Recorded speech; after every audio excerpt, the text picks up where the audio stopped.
let's start talking about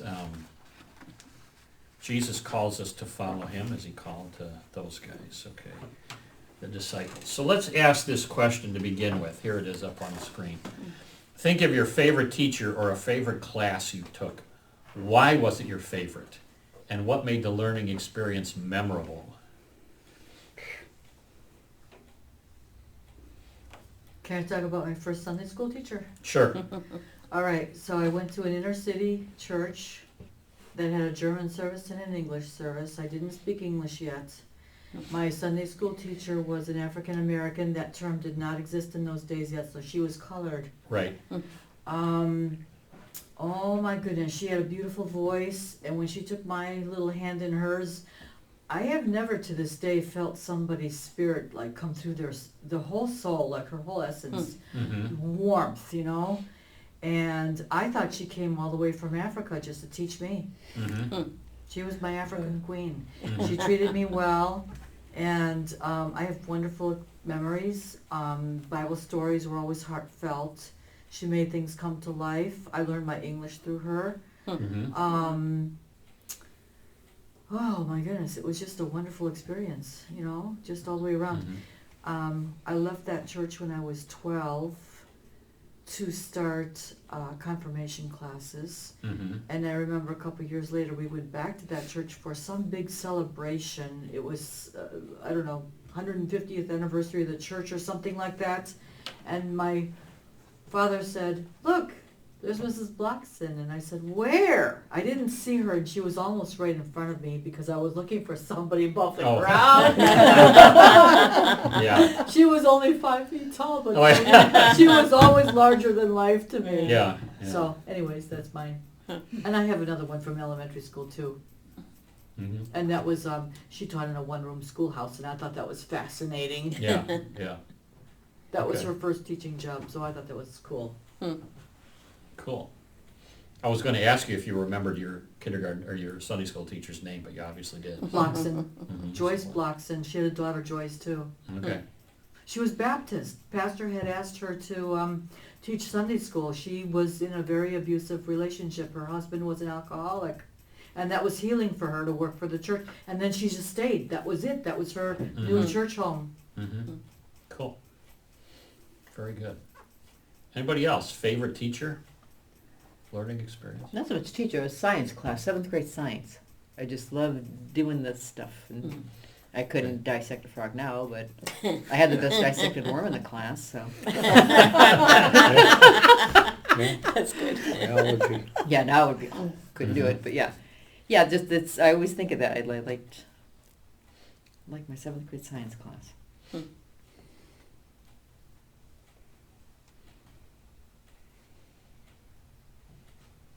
Anybody else?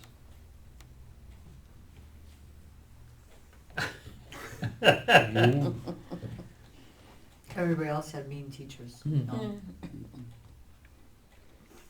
Our teacher that comes to my mind is the 8th grade science teacher that we had, Mr. Bresson. He was not a very big man, but he always wore a white lab coat. And his peculiar turn of phrase was, he would ask a question and a student would give an answer that the student wasn't sure of, and Mr. Bresson knew was a wrong answer, and he would look at him and go, "Bet your life on that, Mr. Gross?" And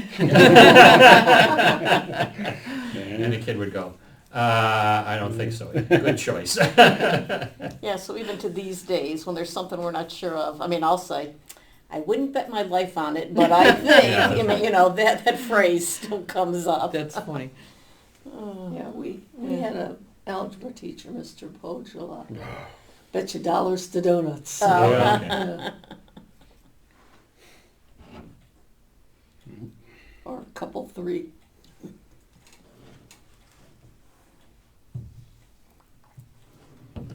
Okay, well, let's go on. We're going to look at verses 1, 2, and 3 in chapter 5 of St. Luke, and choose one detail from the verses that just stands out to you. So somebody read these verses, please. One day as Jesus was standing by the lake of Gennesaret. the people were crowding around him and listening to the word of God. He saw at the water's edge 2 boats left there by the fishermen who were washing their nets. He got into one of the boats, the one belonging to Simon, and asked him to put out a line a little from shore. Then he sat down and taught the people from the boat. Okay, good, thank you. All right, so choose one detail that highlights the nature of Jesus' ministry, and why did you pick that detail?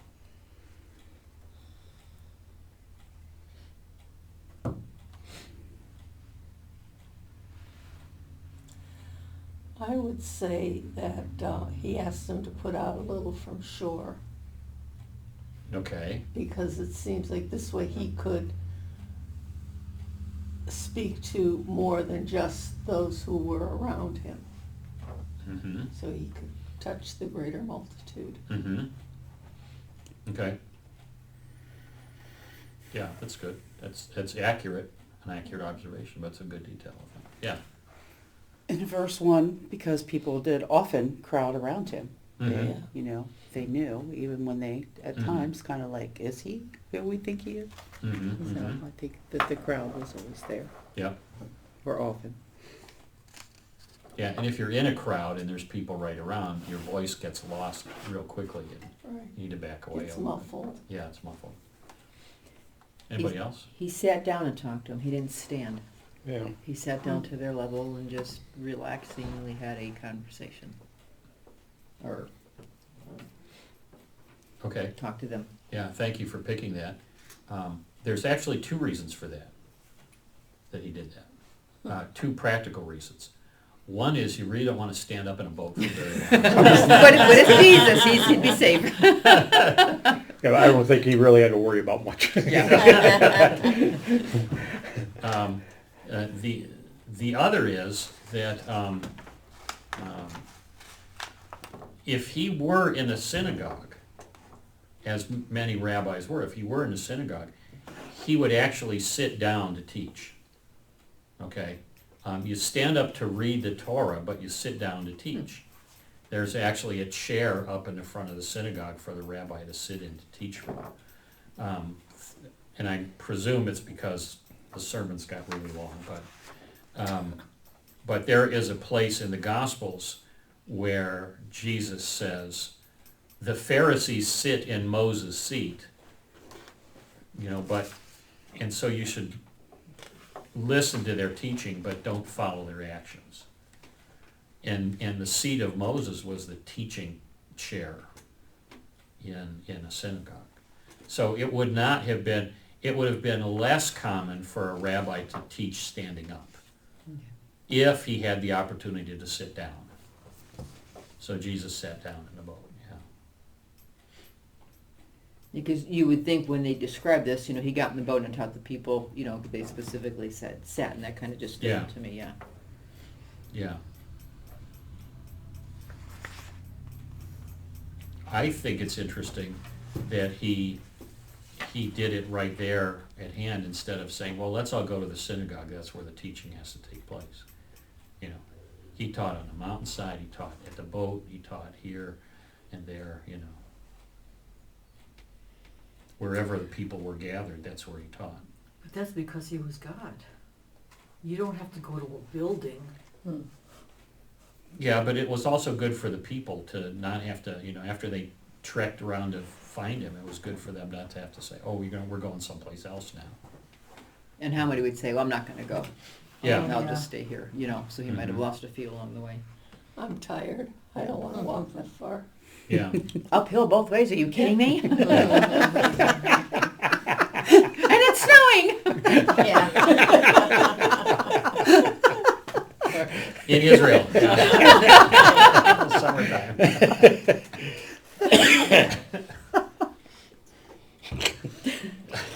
All right, let's move on a little Yeah. bit. Luke 5, 4 through 7. Speaking of tone of voice, somebody read verses 4 through 7, please. When he had finished speaking, he said to Simon, "Put out into deep water and let down the nets for the catch." Simon answered, "Master, we've worked hard all night and haven't caught anything. But because you say so, I'll let down the nets."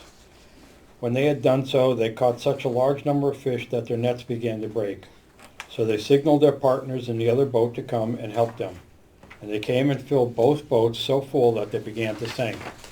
Okay, that's good. Thank you for that. What tone of voice do you think Simon used when talking with Jesus? That same one he just used. Yeah, The very same one Ed just sarcastic. used? Are you kidding me? Are you nuts? What? Have you not been here? Yeah. Maybe a little more patient than that. That was a grandma voice. I'd say probably Yeah. more of a weary tone. Yeah, that's what I think too. He's like, okay. Hard to say. We weren't there. I know, we weren't there, but we can imagine a little bit. Oh, yeah. So what's the timeline here? Has Simon already been called No, as a disciple? No. Nothing yet. So, Okay. so in the No, beginning, this is very they early were just, on. yeah. Yeah, I think, Jesus, but he knew who Jesus was. He calls him master. yeah, he knew who Jesus was, or at least he knew that, okay, so he possibly knew a couple of things. One is he knew Jesus was a rabbi, Okay. because he acted like a rabbi and taught like a rabbi. So, you call him rabbi or master. But I think the other one is, I think he was aware of Jesus and maybe had even listened to him a couple of times. But this is really only a couple of months, probably only a couple of months since Jesus has come out of the wilderness. Okay. So he really hasn't called them yet. He hasn't seen all the miracles yet. They haven't seen the miracles, and he will call him after this.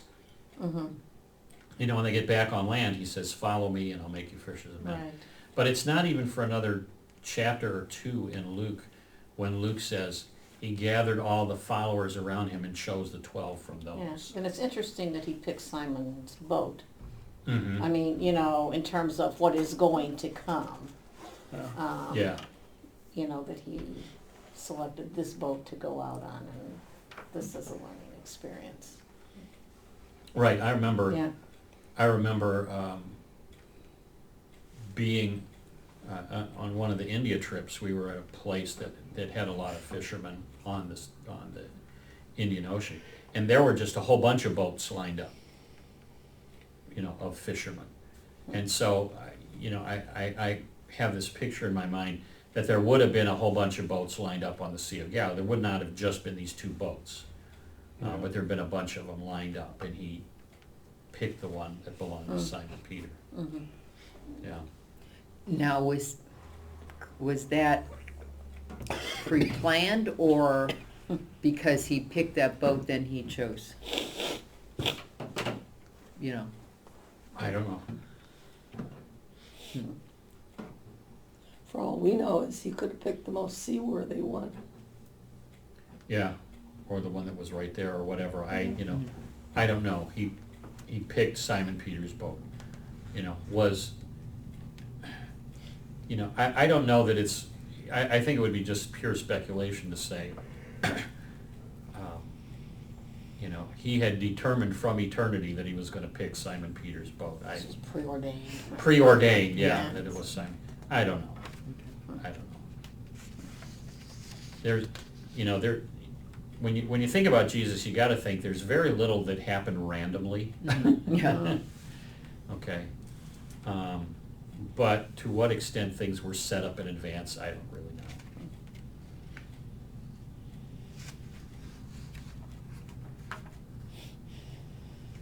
Okay. What do we learn from Simon about following Jesus? Just from these verses.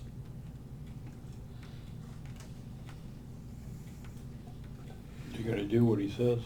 Yeah, you ought to do what he says. Even if it's exasperating or doesn't Yeah. seem to be the right thing at the moment. Right. Or- Trust. Trust. Yeah, That's yeah. my first line.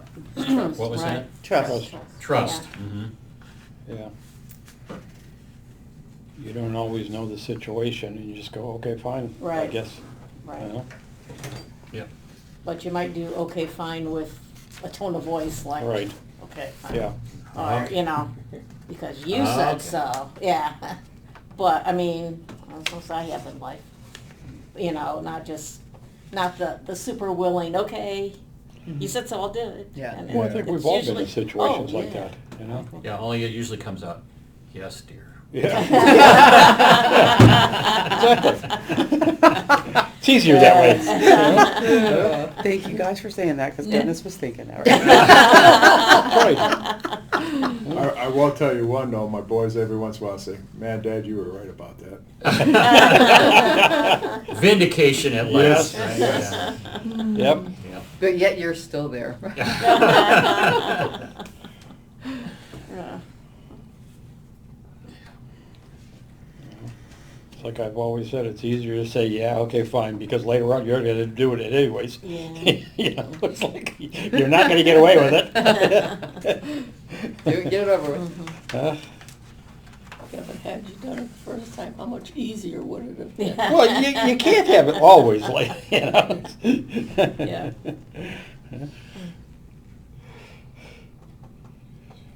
All right, let's go to the next verses, 8 through 11. When Simon Peter saw this, he fell at Jesus' knees and said, Go away from me, Lord, I am a sinful man. For he and all his companions were astonished at the catch of fish they had taken, and so were James and John, the sons of Zebedee, Simon's partners. Then Jesus said to Simon, Don't be afraid. From now on you will fish for people. So they pulled their boats up on shore, left everything, and followed him. Okay, terrific, thank you. What's the lesson that Jesus taught the first disciples then?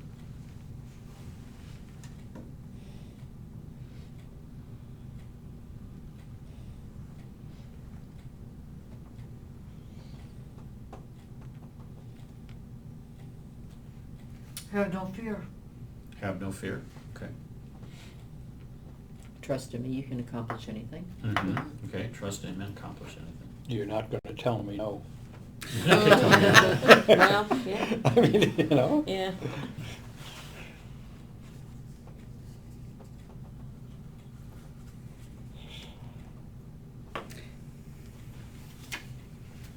Maybe like amazement, I guess. You know, Okay. not, I mean, it is miracles, but you know, you're still amazed. Like they said, they were all night. We didn't get anything. Yes. You come along and here we go. All right, so is it an appropriate lesson to say, trust in Jesus and he will give you more than you could ever imagine? And it says that often, right? Yeah, but how appropriate is it to say that? Look at how many fish he gave those disciples. Trust in Jesus and think about how much money you're going to get in the bank.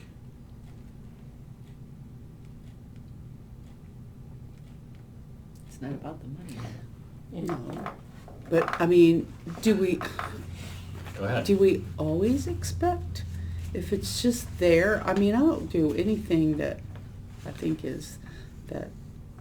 I better not say I don't do anything. I don't consciously think I'm doing this and I'm going to get rewarded for it. Okay, No.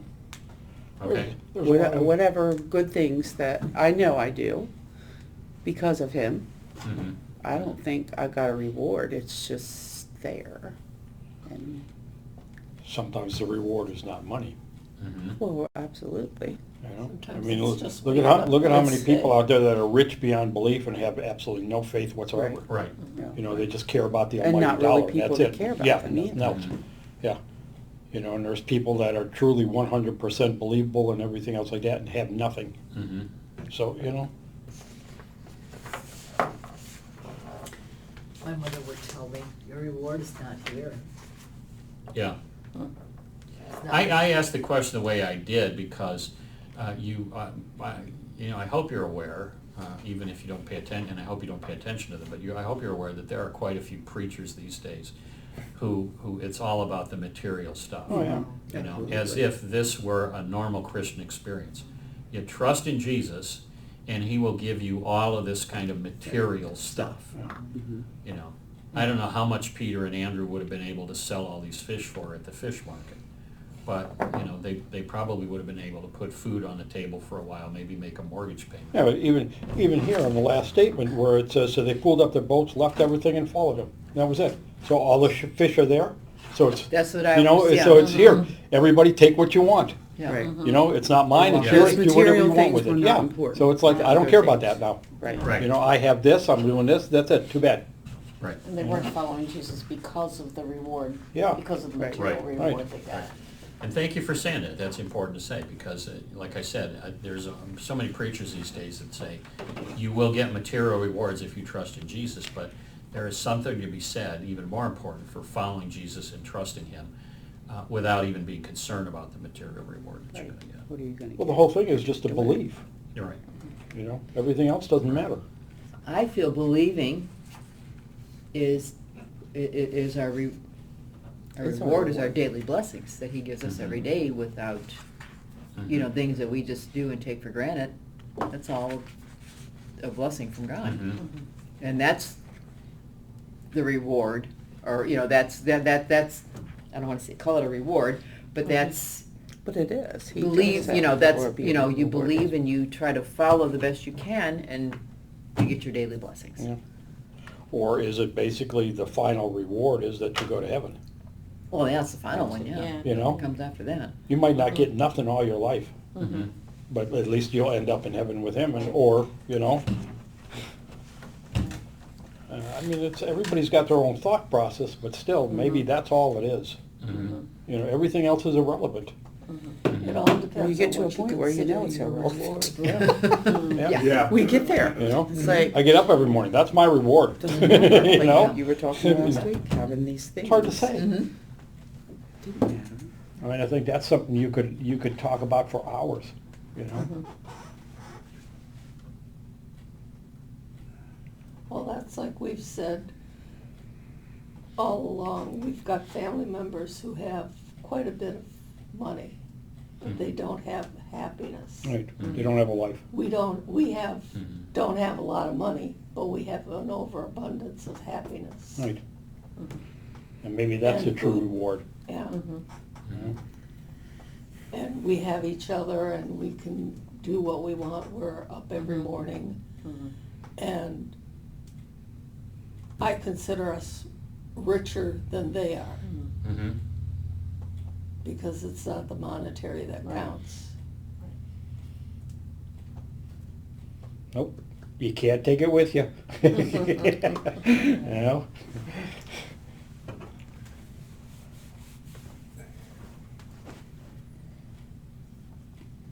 What if we put it the other way around, though? You know, because you're talking about in terms of rewards, you know, this and that, or even the reward for faith. And what if the blessings come before the faith? You know, not as a result of the faith, but what if they're there already before the faith? So the picture that's coming to mind is one of those wagons at the county fair that, you know, you have to shoot water balloons or something in order to get a prize, you know? And what if, and so the prize is always the reward. You have to do something to get the reward. And you can, you know, if you're a little kid, you can choose the reward. I want the teddy bear, I want the basketball or whatever, but you have to do something successfully to get the reward. Okay.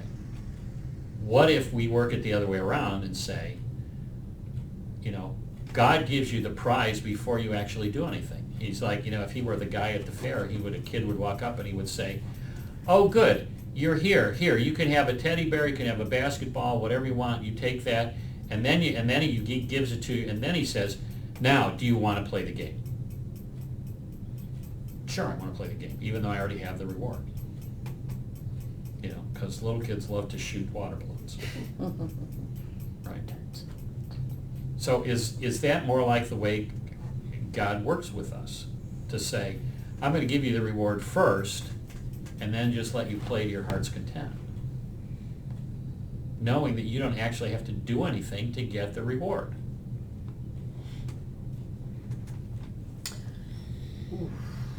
Well, that's basically like Jesus died for us, for our sins and stuff like that, and He gave us the grace, and that's it. That's all that matters. Yeah. That's right. Everything else is irrelevant. That's right. I know a lot of people reject that, but in Matthew, doesn't it say that if you love me, you will obey my commandments?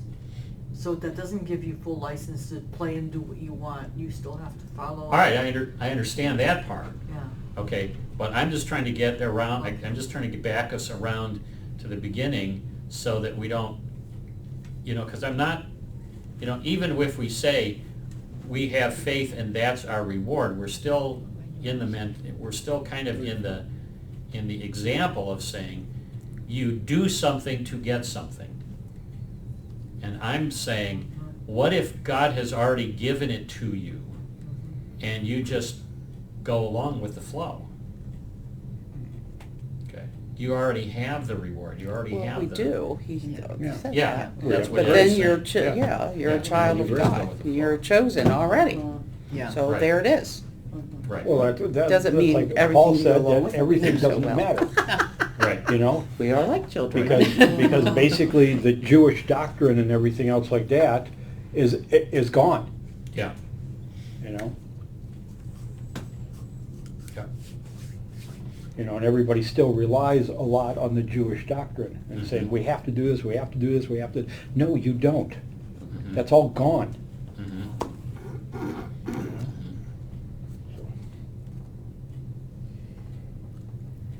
Helga's right, though. There are still some boundaries. Well, Even if the yeah. law is, there's still some boundaries. So if the carnival wagon that you're at is you're shooting water balloons with BB guns, and you've already got the prize, and the guy running the show says, now you can pretty much do whatever you want.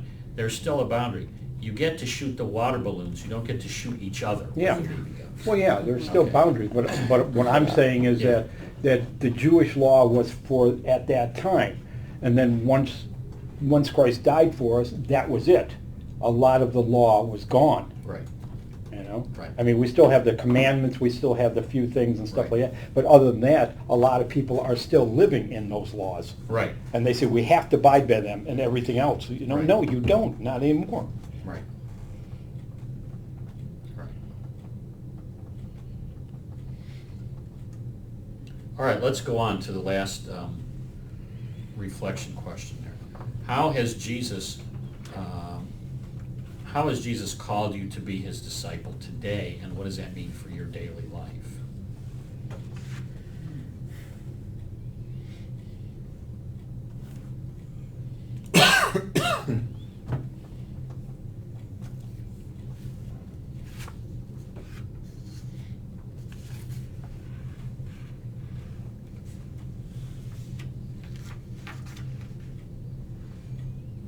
On the last couple, since you're thinking hard or blocked or something, on the last couple of pages, I've filled with a number of quotes from these two books that are sitting here. One of them is called The Spirituality of the Cross by Gene Booth, and the other one's called Luther on Vocation by Gustav Windgren. I just wanted to, I put this long quote at the beginning. I wanted to read this one to you because I think it's a terrific quote about what we talked about this morning already and we're talking about now. In both his spiritual and his earthly kingdoms, God is active and he works through means.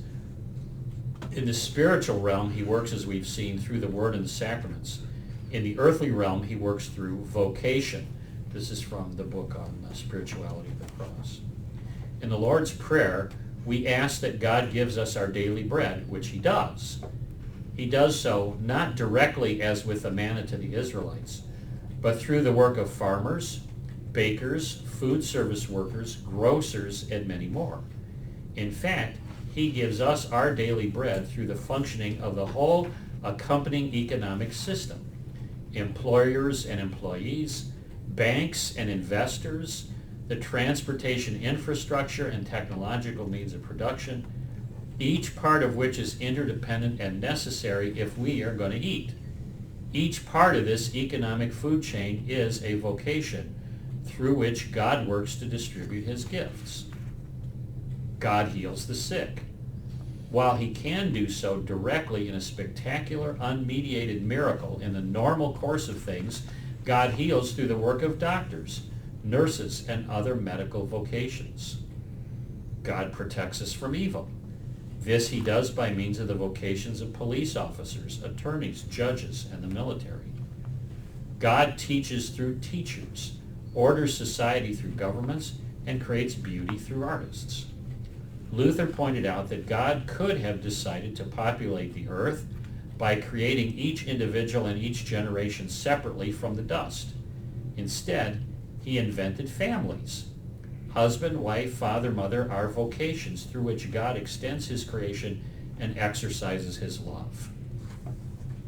So all these things and all the various activities that you and I will do throughout this week, in some way God is probably using them to extend his mercy and his love to everybody somehow, even if you can't see him doing it or can't see how he does that.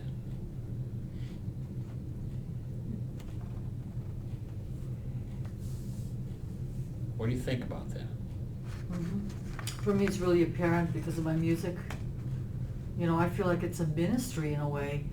I have a lot of kids that are apostolic. I don't know, it's in that neighborhood. We're doing hymns and praise and worship songs. I show them just how to play a melody line on piano, and then teaching them how to put appropriate chords to those. It goes on. It's being passed forward, you know? Yeah. I've said before here, and some of you know this, here over the years, we've had a number of kids that have come through here as our musicians. And one of the things, when those kids have come through here, I've said this place has been a place where they learn how to play in public, and some of them have gone on to provide music in worship in the churches that they've been in, wherever they've been. Sarah Hutchison, some of you remember her, she played piano for us years ago, and she's still playing piano in worship services in the church that she belongs to. You know, Matt has done the same thing. You know, so others as well. All these are vocations. You know, you have a vocation that's what you do outside of the home, that we sometimes call an occupation, whether it's a truck driver, whether it's a counselor, whether it's a musician,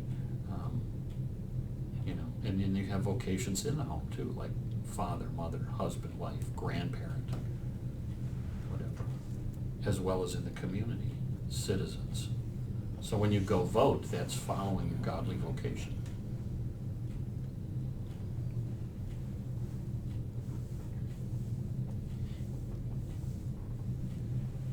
As I was reading, I've been reading about this a lot this last week, and the ones that I'm not entirely sure about, how it's a godly vocation, are professional athletes. I'm not entirely sure about how that works, except that, I've at least come to acknowledge that professional athletes give the opportunity for all the support personnel to have vocations to put food on the table for their families.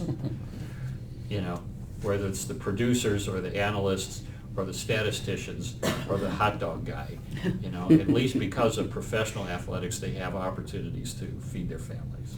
Yeah, but metaphorically, run the race, because it's a discipline. Well, so they have their teachable moments, yes, but You're finding the good.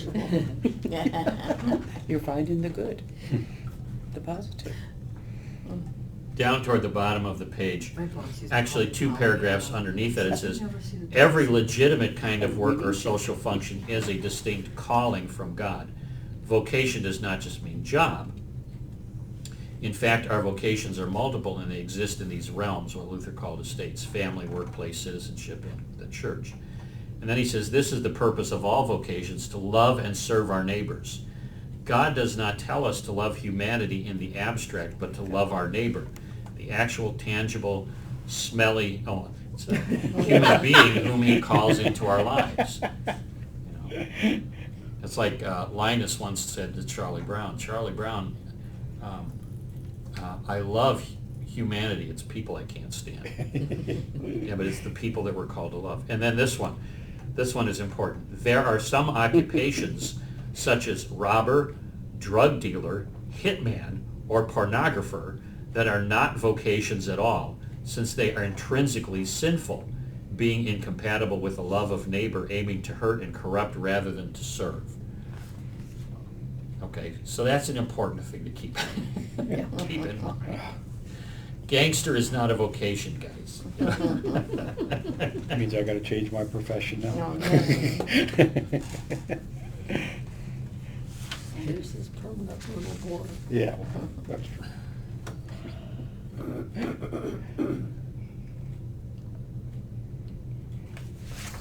There's, on the back, I wanted to mention this too. I don't think I mentioned this morning in the sermon. I know that was part of the plan. I didn't do it. The 1 through third one down, another ploy of the devil is to pry the person out of his or her calling. There may be the temptation to quit, to get a divorce, to leave one's children, to quit one's job, to give up writing or making music or whatever talents and responsibilities that they have. Vocations do change, but we must not run away from our particular obligations. That's an important part of Luther's teaching on vocations, because in Luther's day, the word vocation was limited to the calling to the ministry. Okay? So if you became a priest, you had a vocation or a calling. If you could also have a calling to be a monk or a nun. Okay?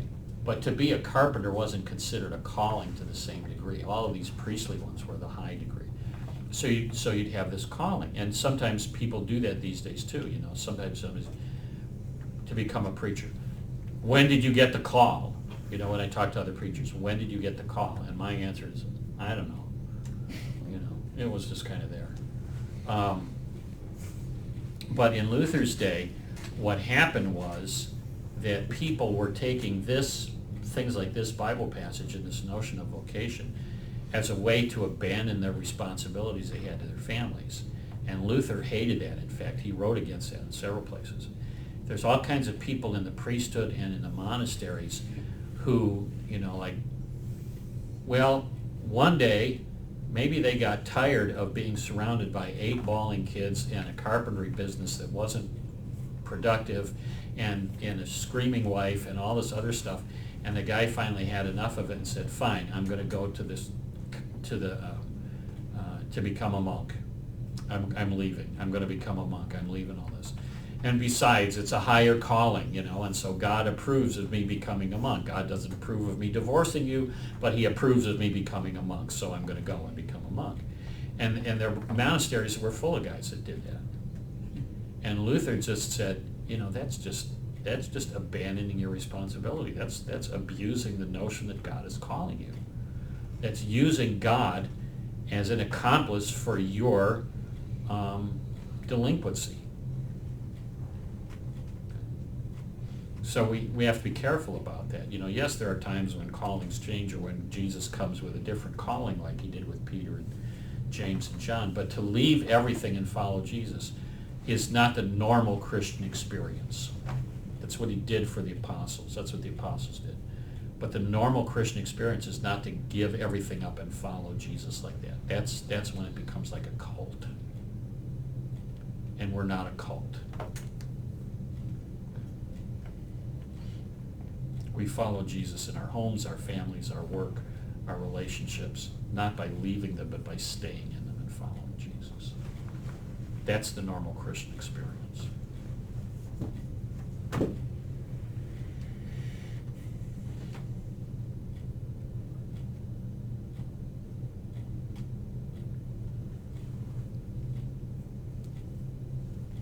The other part of this, and I don't know, I didn't put a quote on here. I don't know if it's exactly quoted by Luther, so I'm not sure that he actually said this.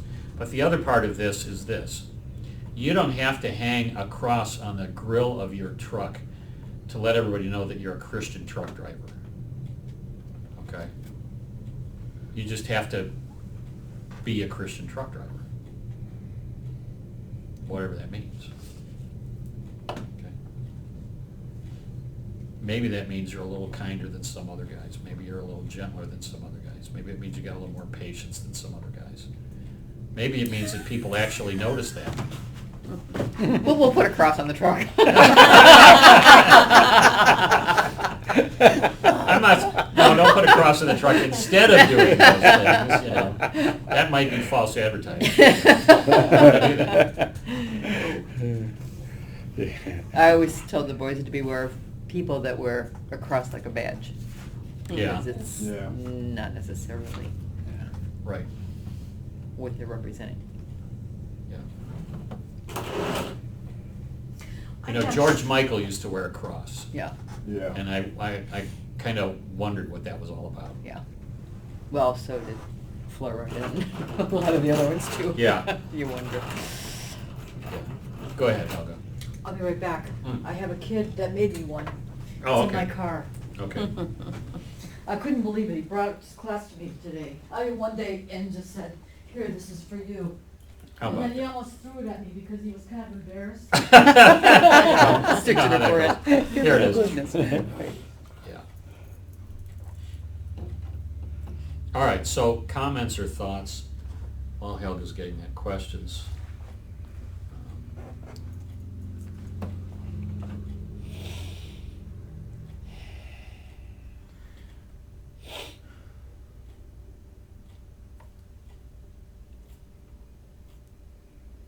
We may come back to visit this idea of vocation at some time in the future. I've been thinking about this book on the spirituality of the cross is really good.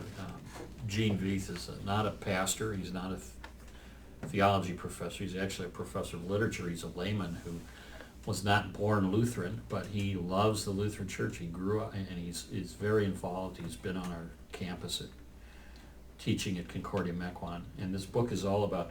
I've been thinking of kind of doing a survey of that book, Spirituality of the Cross, and call it, This Is Us Lutherans. Because it really is about, you know, what it is to be Lutheran, what the Lutheran people are like. And it's not just about sauerkraut and kielbasa suppers.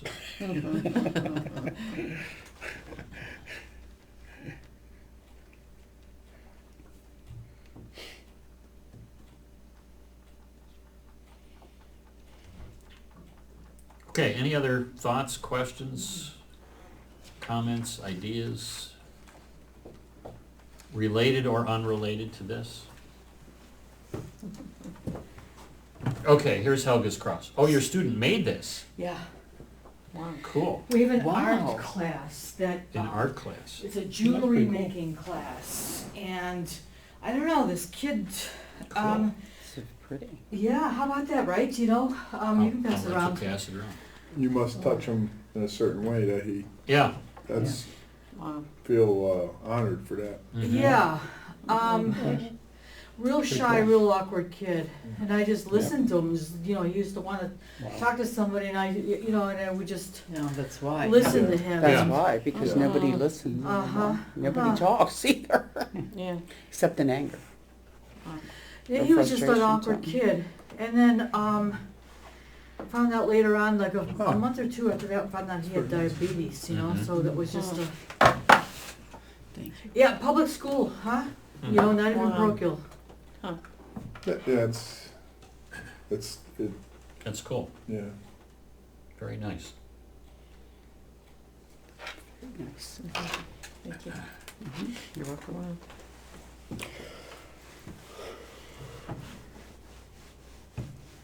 Sometimes I think people take advantage of people when they show their, you know what I mean? Mm-hmm. You talk about somebody putting that on their truck. This is when I first started trucking. I was in Philadelphia, and I got in there late and went to bed. We all lined up to go into the port. Woke up and a bunch of stuff going on, and police tape up and stuff. And there was I still remember the truck, a black cab over Freightliner with a cross paint on it. Guys, they went in and killed the guy, robbed him. You know what I mean? Mm. Yeah, So I guess it was an easy always, target, yeah. yeah, you know, that's, so when I see people that don't say something, I understand it, because it's, you know, I'm just an ass, you know, I'll push back, but Mm-hmm. I just, I think about that a lot. I really do.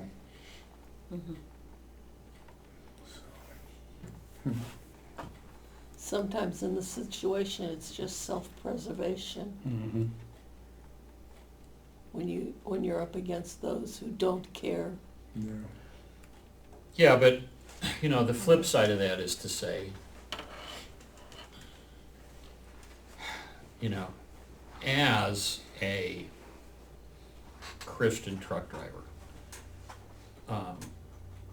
there are probably things that you know that a lot of other truck drivers are doing that you're just like, man, that's just not right, Yeah. Yeah. you know? So, do you go ahead and do them because a lot of other guys are doing it and getting away with it, or do you say, you know, it's not right, so I'm not doing it? No, no. I think when you're, well, and I'm gonna go back to being a kid, you do stuff to fit in. And I Yeah, think sometimes that goes on in Yeah. anybody's life. Sure. You know what I mean? Just, In any Sure. vocation. yeah, anything. So, but yeah, you're right. No. yeah, But like I said, I just kind of see it, just, and it come up to when she said about this child, that's what I thought of, you Mhm. know? And that's why he threw it at you, because he was embarrassed that other kids would probably start picking on him and stuff. Yeah, but they didn't. Well, and that's good. You know, it is good. Yeah. I saw him just a couple of months ago, and he's working as a greeter at Walmart. Okay. There's my job. But he's flourishing. He's flourishing. He has come out of his shell, and he's doing really That's well. good. He's I mean, that's probably why he just kind of sort of threw it at you too, because Yeah. he just doesn't know how to relate to Yeah. others, Right. really. Mm-hmm. Yeah. I'm warning everybody, when I get my job at Walmart, don't ask me where it's at.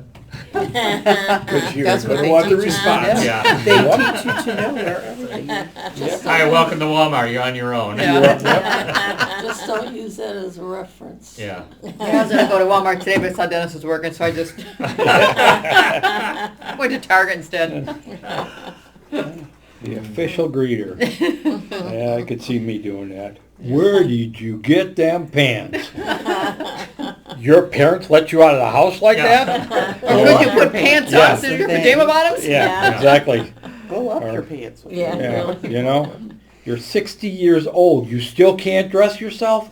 Come on. Where's all the carts? You passed 50 of them on the way in. Why didn't you bring one? I know I must be getting old because I saw a couple of gals in the grocery store the other day, and my first thought was, would you just roll out of bed? Yeah, really. Oh, man, that bothers me a lot. Oh, it does. Man, does that bother me. Can tell I'm getting old.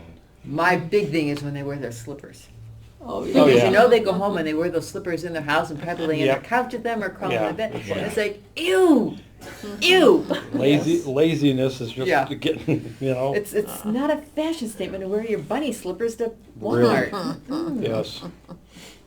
Well, I can't People stand don't ones who care. shuffle their feet and flop their shoes around, Yeah. slap them around. At least they all right, got now we're shoes all on. talking about Okay, getting yeah. old. Okay. Yes. No, these are still young people. yeah. And older And ones. older people. It was just No, I'm well, talking about us getting old. You Yeah. know? Yeah. And I saw a thing the other day that said, you know, you're getting old when you realize your kids are middle aged. I was like, yeah, Katie just got her first pair of bifocals. I'm like, Ouch.